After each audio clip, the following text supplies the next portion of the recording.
So we are studying adaptation. So in the last period we have studied adaptation in reptiles and aerial animals. Today we will study adaptation for food in animals. So certain adaptations are there in animals for taking the food. Okay. So for example, you might have seen the chameleon. So it has a very it has a particular type of adaptation, so it can take the easily food. Okay, so various animals have various adaptation. For example, here butterfly is shown. So butterfly, what is the food of butterfly? Nectar. So to get the nectar from flower, it has a tube like structure which is called as proboscis. So with the help of this proboscis, butterfly can take food from flowers. Okay, so likewise chameleon has a very long tongue, sticky tongue. So with the help of that, it can catch the insects. So in this way, various animals have various types of adaptation so that they can get their food. Okay, so here let us see, we can categorize animal as a herbivorous and carnivorous. Herbivorous means which feed on the herbs, okay, green plants. And for example of herbivorous is rabbit. And carnivorous means which eat another animals like lion, tiger.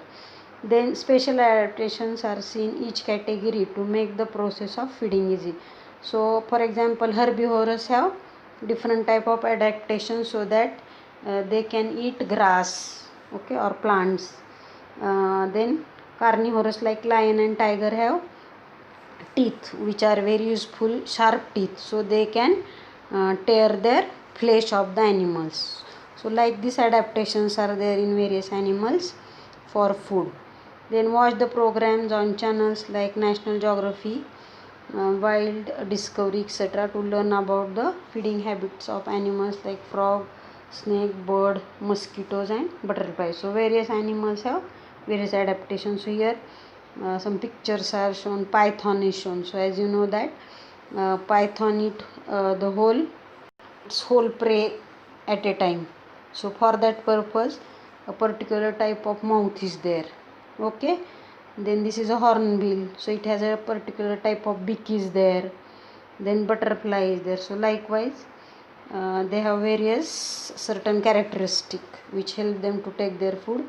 So again here is a chart.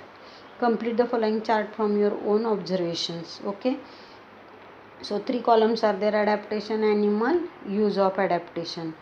So for example, sharp teeth is adaptation. Okay, so in which animal it is present? Lion and tiger. What is the use of that adaptation? To tear the flesh.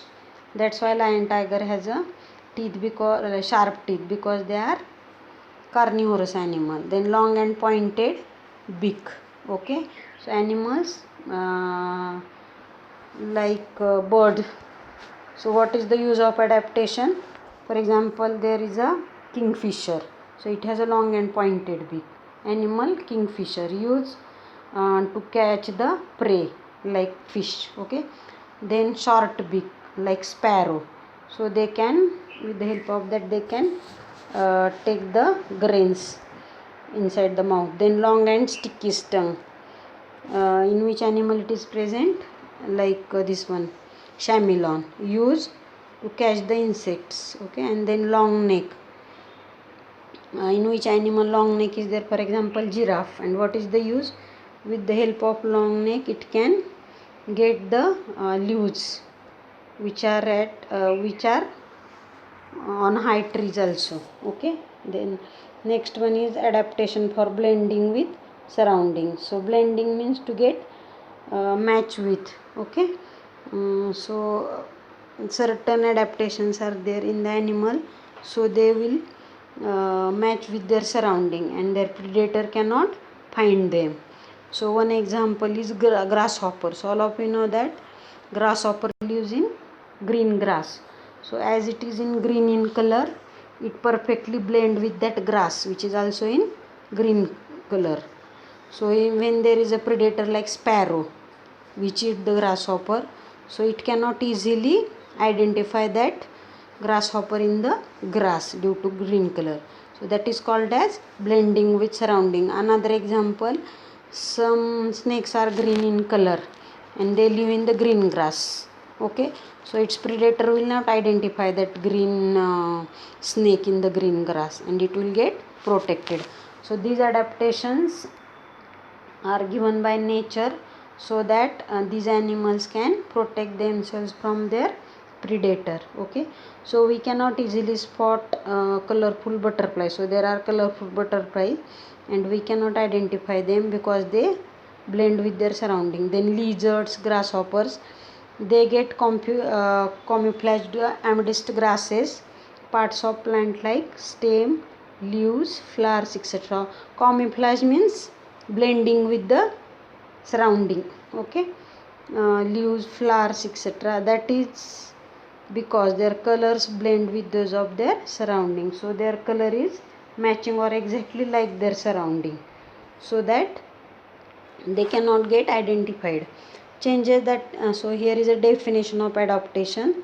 What is that? Changes that take place in various organs and life processes. So what is mean by adaptation?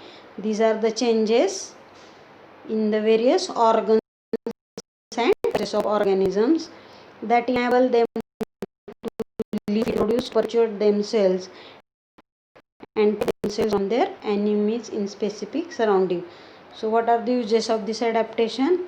They can live, they can feed, they can reproduce. To perpetuate means for continuity of that species, and protect themselves. So they get protected due to this adaptation from their enemies, that is predators. Okay, depending upon the habitat and its geographical conditions. So according to their habitat means living place. So that is called as adaptation. Then always remember, adaptation is not sudden process, it is a gradual and continuous. So it is gradual process, means step by step it take place, and it is always continuous. Differences in the structure and appearance of present day animals and animals of thousands of years ago are the adaptation that occurred according to prevailing conditions, and it is our duty to conserve this diversity. So if we observe the animals of 1000 years back and now, then you will find that they have changed, certain changes are there. So that is due to adaptation. Okay, then there is a information regarding a scientist Darwin, and he was a biologist and he studied many plant and animal and suggests that the organisms which can adapt to their surrounding, it will survive, and those which are not able to adopt, they will extinct. So all of you know about the dinosaurs. So now they are not present, they are extinct. Okay, so those which can adapt themselves to their surrounding, they can survive, rest all extinct. That is all, that is called as survival of fittest. Okay, and he put forth one theory of natural selection. So those which can adopt, they will survive, and they can survive. That is about the Darwin. Okay, so today it is sufficient. In next session we will study classification of living organism. Okay, thank you.